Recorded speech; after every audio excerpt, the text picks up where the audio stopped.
तो इसका इंट्रोडक्शन ये है कि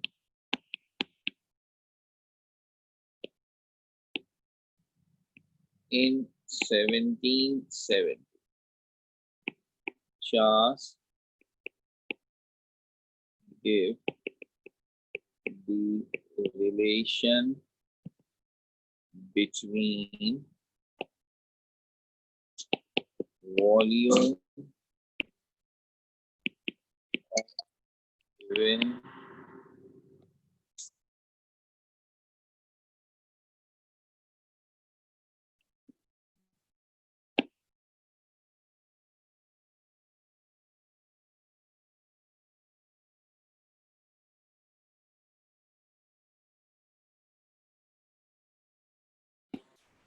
in 1770 Charles gave the relation between volume of the given mass of gas and its absolute temperature at constant pressure। तो ये डेट भी थोड़ी मैंने मेंशन कर दी है एहतियातन। 1662 में बॉयल्स लॉ था, तकरीबन 100 साल से ज़्यादा वक्त गुजरा। और फिर एक और साइंसदान चार्ल्स ने हमें नया लॉ दिया, and this time it is between volume and temperature, but not simply temperature, absolute temperature. और ये बात हम ऑलरेडी कह चुके काइनेटिक मॉलिक्यूलर थ्योरी में कि अगर आप टेम्परेचर को केल्विन यूनिट में नोट करते हैं तो वो एब्सोल्यूट कहलाता है, और डिग्री सेंटीग्रेड या डिग्री फ़ारेनहाइट में वो सिर्फ टेम्परेचर कहलाता है। और यहाँ हमें वो टेम्परेचर जो यूज़ करना है इसका मतलब वो केल्विन वाला है। इस पर हम थोड़ी सी बात करेंगे, पहले ज़रा ये बात हो जाए कि आखिर चार्ल्स ने एक्सपेरिमेंटली क्या वेरीफाई किया। देखिए ये तो कॉमन सेंस है जो हम में से हर एक रियलाइज़ करता है कि अगर हम हीट करते हैं तो गैस तो क्या सॉलिड और लिक्विड भी एक्सपेंड होते हैं। थोड़ा थोड़ा याद आ जाए तो मैट्रिक में फिजिक्स में पढ़ा था थर्मल एक्सपेंशन, जिसमें हम हीट करते हैं तो सॉलिड एक्सपेंड होता है। तो ये तो हीट करने पर तो समझो मैटर एक्सपेंड होता ही है, तो गैस भी होती है। हाँ, असल इशू ये है कि हम ये कहें कि this expansion is directly proportional to temperature. कि अगर मैंने डायरेक्टली प्रोपोर्शनल का क्या मतलब हुआ कि टेम्परेचर जिस प्रोपोर्शन से बढ़ेगा उसी प्रोपोर्शन से वॉल्यूम को बढ़ना चाहिए। तो सिर्फ ये नहीं कह रहे कि वॉल्यूम बढ़ना चाहिए, उसी प्रोपोर्शन से बढ़ना चाहिए जिस प्रोपोर्शन से टेम्परेचर बढ़ रहा है। नहीं, अगर आप टेम्परेचर को ट्वाइस कर रहे हैं वॉल्यूम भी ट्वाइस होना चाहिए, टेम्परेचर को 3 टाइम्स कर रहे हैं वॉल्यूम भी 3 टाइम्स होना चाहिए, तब वो डायरेक्टली प्रोपोर्शनल कहलाते हैं। तो ये बात कि टेम्परेचर बढ़ाने से वॉल्यूम बढ़ेगा, ये तो हम सबकी कॉमन ऑब्जर्वेशन भी थी और कॉमन सेंस भी था। चार्ल्स ने जो भी एक्सपेरिमेंट्स कैरी आउट किए, खैर ये एक्सपेरिमेंट्स की तरह आसान थे, उस तरह की लॉजिकल नहीं थी जैसे बॉयल्स में समझाना पड़ रहा था। तो ये सिंपली ये था कि आपने गैस ली और उसकी किसी के कंटेनर में और उसको हीट किया और देखा कि कितना वॉल्यूम बढ़ रहा है। तो पता ही चला कि टेम्परेचर, एब्सोल्यूट टेम्परेचर डबल करते हैं तो वॉल्यूम वाकई ही डबल हो जाता है। तो ये सब करने के बाद इसके लॉ ने जो शक्ल हमें दी है वो क्या है, स्टेटमेंट। तो स्टेटमेंट है eight constant pressure volume of the given mass of gas is directly proportional to its absolute temperature।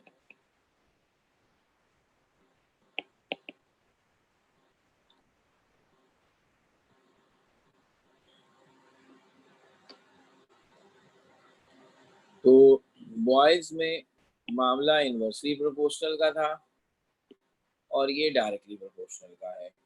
बस ये पहला फर्क हो गया। वहाँ हम कहते थे जितना प्रेशर जिस प्रोपोर्शन से आप बढ़ाएंगे वॉल्यूम उसी प्रोपोर्शन से कम होगा।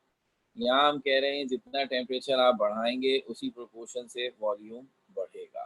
That's why they are. तो इसका मतलब है जिस प्रोपोर्शन से टेम्परेचर कम करेंगे तो वॉल्यूम भी कम होगा। तो डायरेक्ट का मतलब ये है कि जो टेम्परेचर के साथ होगा वही वॉल्यूम के साथ होगा। तो अब इसकी मैथमेटिकल थोड़ी सी कर लें।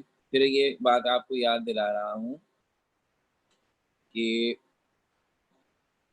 जब आप साइंस में समझदारी का रुतबा हासिल कर लेंगे तो बस स्टेटमेंट पढ़ लेनी काफ़ी है, क्योंकि उसके बाद उस बच्चे को खुद समझ में आ जाएगा कि अगर ये बात है इस लॉ में तो इसकी मैथ्स कैसे बनाएंगे, इसकी डेरिवेशन कैसे करेंगे, वो तो अंडरस्टूड हो जाएगी ना। लेकिन अभी तो नहीं है, अभी तो हम पढ़ रहे हैं, तो इसलिए हम आपको असल में लॉ पढ़ाने के साथ साथ साइंस की डिफरेंट लैंग्वेजेस भी सिखा रहे हैं। ये साइंस नॉर्मल लैंग्वेज में भी बात करती है, इसे इंग्लिश में भी करती है, उर्दू में भी करती है, हर लैंग्वेज में करती है। साइंस मैथ्स की ज़बान में भी बात करती है, तो साइंस की हर बात को मैथमेटिकल फॉर्मूलों की मदद से भी लिखा जाता है। ये भी बताने का एक अंदाज है, लेकिन मसला क्या है, हर बंदे की समझ में नहीं आ सकता। इंग्लिश में लिखी हुई स्टेटमेंट तो आप किसी को भी बताएंगे, सब पढ़ सकते हैं, जिसको इंग्लिश पढ़नी आती है वो पढ़ लेगा और समझ भी लेगा। अगर सही कॉन्सेप्ट ना भी ले तो कम से कम ट्रांसलेट तो कर लेगा कि क्या कह रहे हैं आप। लेकिन मैथ्स में लिखी हुई चीज़ सिर्फ वही चीज़ सब आदमी समझ सकता है जिसकी मैथ्स अच्छी हो, जिसने वो पर्टिकुलर चीज़ें मैथ्स की पढ़ी हुई हों। फिर तीसरी मैंने आपको चीज़ बताई थी ग्राफ। अगेन ये भी साइंटिफिक लैंग्वेज है। हर बंदा ग्राफ की शक्ल देखकर उसका मतलब नहीं समझ सकता, सिवाय उसके जिसने ग्राफ को साइंस में पढ़ा हो, उसकी लॉजिक से वाकिफ हो।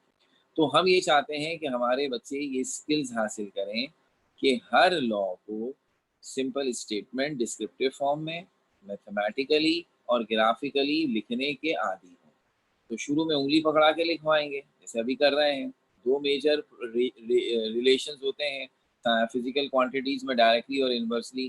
तो डायरेक्टली प्रोपोर्शनल की मैथमेटिकल फॉर्म और ग्राफ कैसा होता है ये भी आप पढ़ेंगे, इनवर्सली का कैसा होता था वो आप पढ़ चुके हैं। तो इसका फ़ायदा क्या होना चाहिए कि इन फ्यूचर अगर कोई और लॉ आएगा इसी तरह के फला चीज़ इज़ डायरेक्टली प्रोपोर्शनल टू फला और इनवर्सली प्रोपोर्शनल टू फला, तो फिर हम डायरेक्ट उसका फ़ॉर्मूला और ग्राफ बना देंगे। फिर हम इस तरह से सारी एक्सप्लेनेशन नहीं देंगे, क्योंकि आपको हमें होगा कि ये तो आपको पता ही हो गई अब।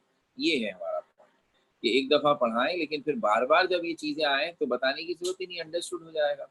तो आइए ज़रा देखें इसकी मैथमेटिकल फॉर्म क्या है।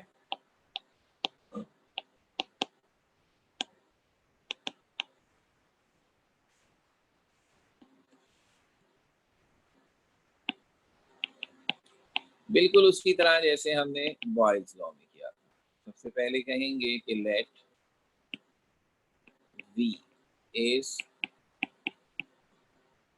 volume of the given mass of gas.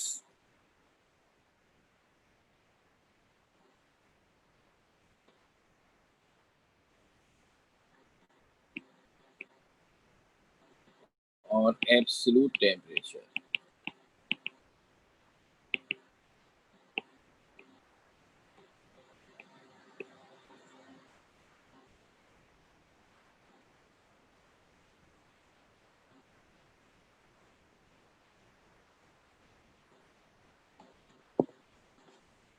तो फिर then T absolute temperature, V volume of the given mass of gas, then according to Charles law at constant pressure volume is directly proportional to। मैंने उस वक्त भी कहा था कि जो बीच में हमने निशान बनाया ये प्रोपोर्शनल का है। इसको डायरेक्ट इसलिए कह रहे हैं कि प्रोपोर्शनल के साइन के बाद जो टर्म मौजूद है वो सिंपल तरीके से लिखी गई है। बॉयज़ लॉ में इनवर्स लिखा गया था। हमने लिखा था v और फिर प्रोपोर्शनल का निशान बनाकर 1/p, और 1/p होता है इनवर्स ऑफ p। तो उस इनवर्स की वजह से हमने कह दिया था कि इनवर्सली प्रोपोर्शनल पढ़ सकते हैं। यहाँ दोनों टर्म्स बिल्कुल सिंपल सिंपल लिखी गई हैं, इसलिए लिखा जाएगा v is directly proportional to T, और टी का मतलब है एब्सोल्यूट टेम्परेचर। ठीक है। और फिर वही बात जैसा हमने बॉयल्स लॉ में किया था, if I change proportional to equal sign, तो मैं एक अदर प्रोपोर्शनैलिटी कांस्टेंट बीच में लाता हूँ, तो ये टर्म ऐसे हो जाएगी। और अगर मैं उस प्रोपोर्शनैलिटी कांस्टेंट को के से जाहिर कर दूँ तो ये ऐसे हो जाएगी। और फिर इसके बाद मैं आखिरी बार ऐसे लिख सकता हूँ। जिसको मैं कहूँगा इक्वेशन 1। अब ये क्या बना है और इसका क्या मतलब है, ये बताने से पहले बुशरा आप कुछ पूछना चाह रही हैं बेटा, पूछिए। मैंने आपको अनम्यूट किया है, माइक खोलिए अपना। जी बेटा। सर आपकी आवाज़ नहीं आ रही। सेम आपकी नहीं आ रही है, मुझको कट कट के आ रही है, इसका मतलब है you have a net problem. तो थोड़ा सा या तो रीस्टार्ट कीजिए अपने नेट को, या किसी ऐसी जगह जाइए जहाँ आपके सिग्नल अच्छे आ रहे हों। ओके।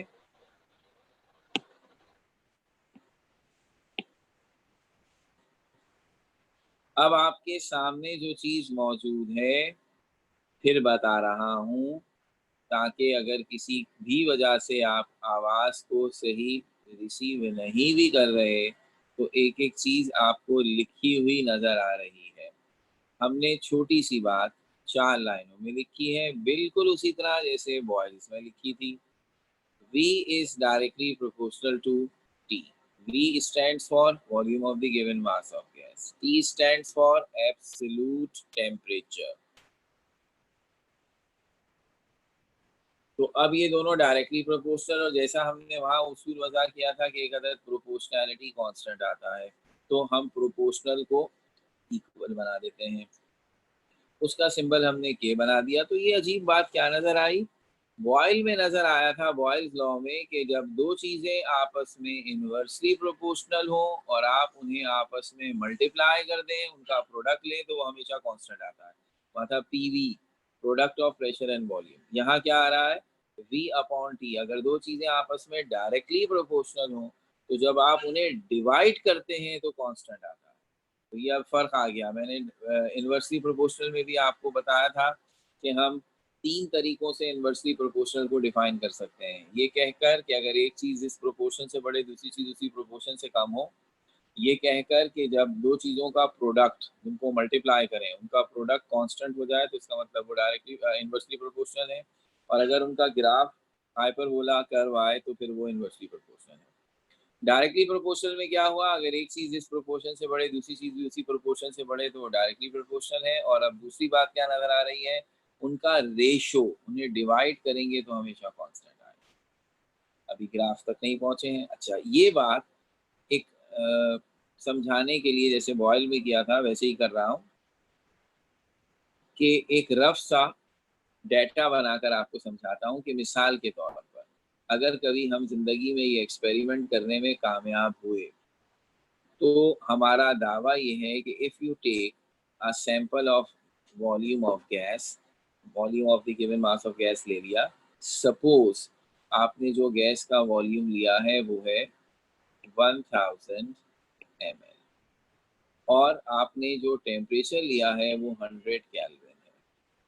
तो अब हम क्या कह रहे हैं, हम ये कह रहे हैं कि अगर आप टेम्परेचर ले लेते हैं, चलें 200 केल्विन, तो अब अगर आप टेम्परेचर को डबल करें, डबल का मतलब है 200 से 400 हो जाए, तो अगर ये डायरेक्टली प्रोपोर्शनल है तो वॉल्यूम को भी डबल होना चाहिए, वॉल्यूम 1000 से 2000 हो जाएगा।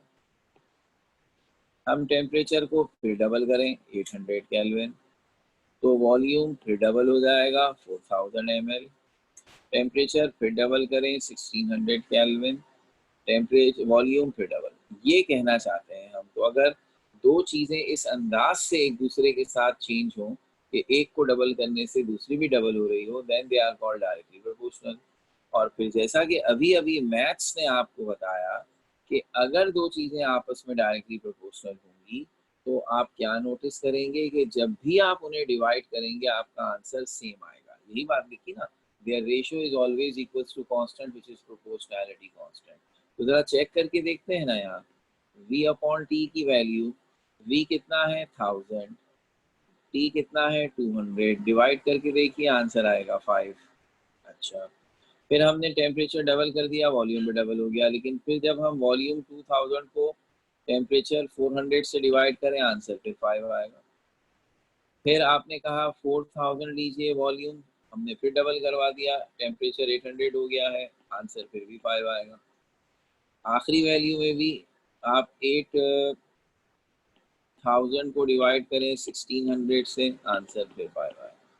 तो आपने क्या नोटिस किया, अगर दो क्वांटिटीज आपस में ये रिलेशन रखें कि एक जिस प्रोपोर्शन से इंक्रीज हो दूसरी भी उसी प्रोपोर्शन से इंक्रीज हो, तो उनमें खुद ब खुद एक खूबी आ जाएगी कि आप जब भी उन्हें डिवाइड करेंगे आंसर कांस्टेंट आएगा।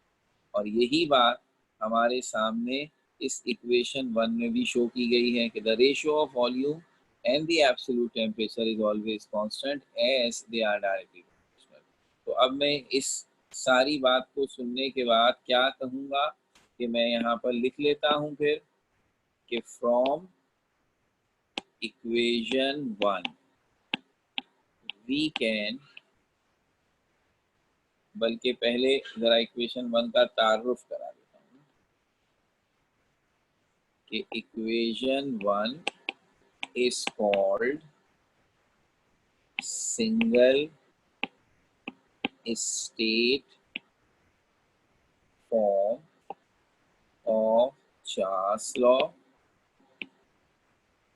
जैसे बॉयज लॉ की सिंगल स्टेट फॉर्म थी, और सिंगल स्टेट मैंने कहा था उस सूरत में किसी भी फॉर्मूले के लिए लिखते हैं जब उसमें हर वेरिएबल एक दफा हो, टेम्परेचर भी एक दफा है, वॉल्यूम भी एक दफा है। जबकि हमें पता है हम आगे एक फॉर्मूला निकालेंगे जिसमें V1 V2 और T1 T2 आएगा, जैसे बॉयज लॉ में आया था, तो वो डबल स्टेट फॉर्म हो जाएगी। So this is equation 1 is called single state form of Charles law and K is proportionality constant.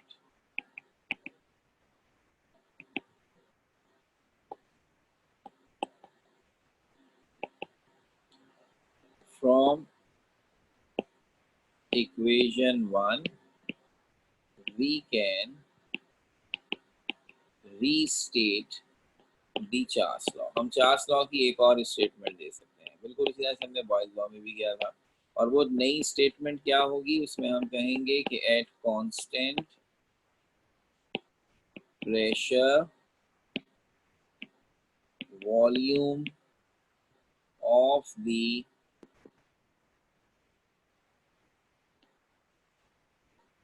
ratio of the volume of the given mass of gas and its absolute temperature is constant।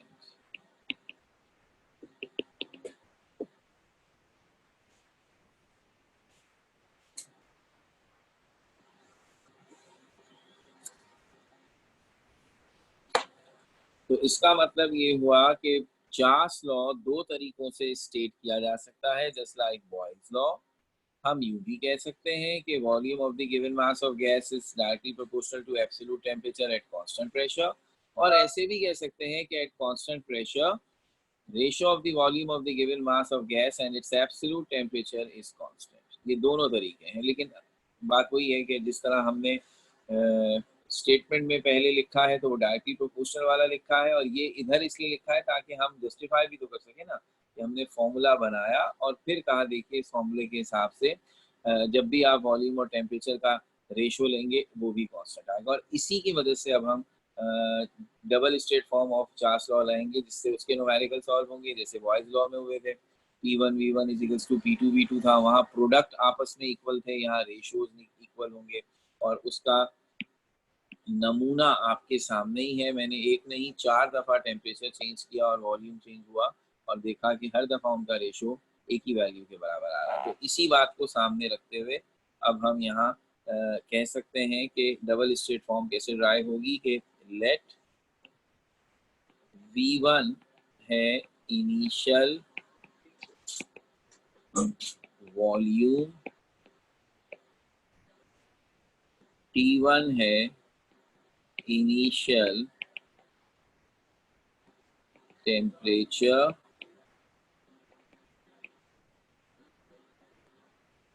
तो then फिर Charles law के हिसाब से इन दोनों का ratio proportionality constant के बराबर आना चाहिए, इसे कह देते हैं इक्वेशन 2।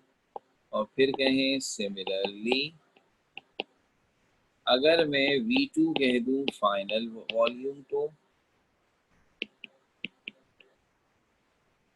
T2 कह दूं फाइनल टेम्परेचर को,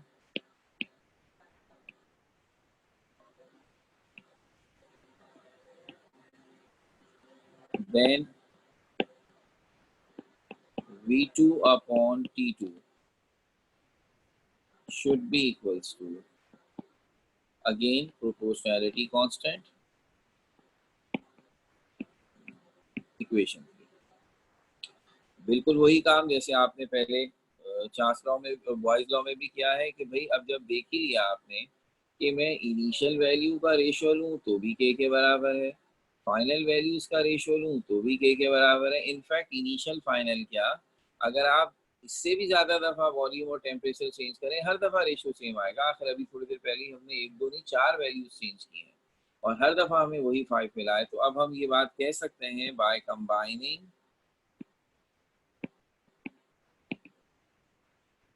इक्वेशन 2 एंड 3, अगर मैं 2 और 3 को कंबाइन करूं तो इसका मतलब है initial ratio of volume and absolute temperature must be equals to the final ratio of volume and temperature, and this relation is called double state form of Charles law. जैसे double state form Boyle's law की थी P1 V1 is equals to P2 V2, इसी तरह ये है V1 over T1 is equals to V2 over T2, जिससे हम इसके न्यूमेरिकल्स करेंगे। मगर पहले इसकी बात सारी लिख लें तो अब हम लिख सकते हैं इस चीज को कि equation 4 gives the double state form of Charles law.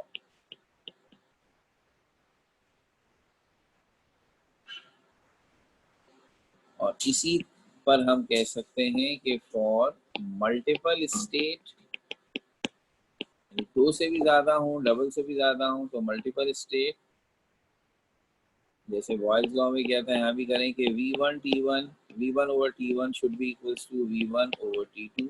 और अगर फर्ज कर लें कोई V3 भी निकाला है तो उसमें भी यही होगा, कोई V4 भी निकाला है, कोई V5, जितनी दफा आप वॉल्यूम और टेम्परेचर का रेशियो लेंगे इट मस्ट बी इक्वल। और फिर जैसे बॉयल्स लॉ में एक डायग्राम बनाकर बताया था, यहाँ भी बता सकते हैं, it can also be given as, ये चीज शो करना कि जिस प्रोपोर्शन से टेम्परेचर बढ़ेगा उसी प्रोपोर्शन से वॉल्यूम बढ़ेगा, चाहे जितनी दफा चाहें। हम इसके लिए जो ड्राइंग बनाते हैं वो ऐसे बनाते हैं, ये शेप डायरेक्टली प्रोपोर्शनल समझाने के लिए है। अब आपने यहाँ शो किया कि जब टेम्परेचर T1 मैंने छोटा सा बनाया, इसका मतलब क्या ले रहा हूँ कि टेम्परेचर थोड़ा सा है तो वॉल्यूम भी थोड़ा सा है। आपने टेम्परेचर का साइज बड़ा किया, इसका मतलब टेम्परेचर थोड़ा ज़्यादा किया, जितना ज़्यादा किया उसी हिसाब से वॉल्यूम भी ज़्यादा हो गया। आपने थर्ड टेम्परेचर और ज़्यादा बड़ा कर दिया तो वॉल्यूम भी बड़ा हो गया। आपने फोर्थ टेम्परेचर और बड़ा कर दिया तो वॉल्यूम भी और बड़ा हो गया। तो ये डायग्राम आपको शो कर रही है कि जिस प्रोपोर्शन से टी का साइन बड़ा होता जा रहा है, इससे हम मुराद ये ले रहे हैं कि टी की वैल्यू बढ़ती जा रही है, उसी हिसाब से वी की वैल्यू बढ़ती जा रही है। सो अगर दो चीज़ें इस अंदाज से वेरी करें कि दोनों की का मैग्नीट्यूड एक ही प्रोपोर्शन से इंक्रीज हो रहा है तो फिर इसे कहते हैं डायरेक्टली प्रोपोर्शनल। तो ये हो गई कहानी चार्ल्स लॉ की स्टेटमेंट और चार्ल्स लॉ की मैथमेटिकल एक्सप्लेनेशन। अब तीसरी चीज इसका ग्राफ है। अमूमन हम ये कहते हैं कि जब दो चीजें आपस में डायरेक्टली प्रोपोर्शनल हो तो उनका ग्राफ स्ट्रेट लाइन आता है, straight line which starts from origin.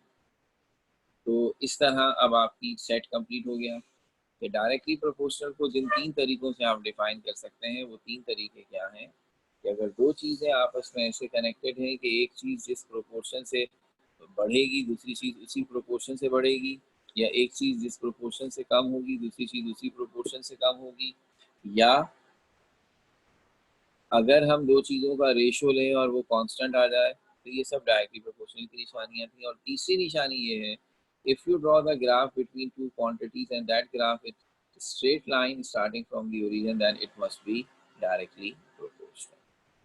अच्छा, अब सवाल यहाँ ये पैदा हुआ कि अब इसके ग्राफ में फिर बना देते हैं directly proportional starting from straight line. यहाँ अब इस बात की ज़रूरत है कि हम आपको ये बताएं कि चार्ल्स का असल कारनामा ये था कि इसने ये केल्विन यूनिट वाला एब्सोल्यूट टेम्परेचर डिस्कवर किया और उसके बाद इस लॉ को प्रेजेंट किया था।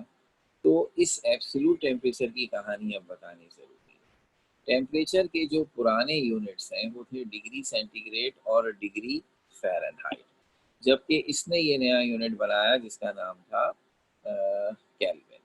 तो अब केल्विन स्केल को कैसे डिस्कवर किया गया और इसकी क्या हिस्ट्री है और चार्ल्स का इसमें क्या रोल है, डिग्री सेंटीग्रेड में क्या होता है, डिग्री फ़ारेनहाइट में क्या, ये सारी बात हम उस ग्राफिकल एक्सप्लेनेशन के साथ आपसे डिस्कस करेंगे नेक्स्ट टाइम इंशाल्लाह। तो अब ये जो सारी आज की स्लाइड्स हैं ये मैं आपसे ग्रुप पे शेयर करूंगा, जाहिर सी बात है। और एक क्वेश्चन मुझे नज़र आ रहा है कि कोई पूछना चाह रहा है, तो let me ask that as well before closing my class. Yes बेटा पूछिए, क्या पूछ रही हैं? अनम्यूट कर दिया बेटा मैंने आपको। जी बेटा।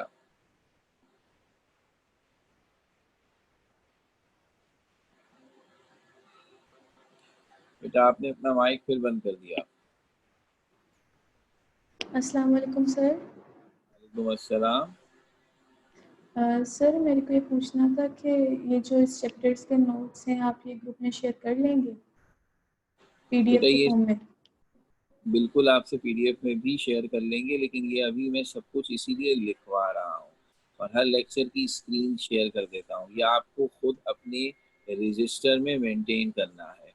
मैंने पहले दिन बड़ी लंबी आपको ये बात कही थी कि how important is to maintain my register, ठीक है। और अगर मैंने जी सर। नोट तो फिर जी कोई हाँ सर, रजिस्टर। यहाँ पे इंटरनेट प्रॉब्लम है इसीलिए मैंने पूछा, क्योंकि बहुत से लेक्चर्स मैंने मिस किए हुए हैं।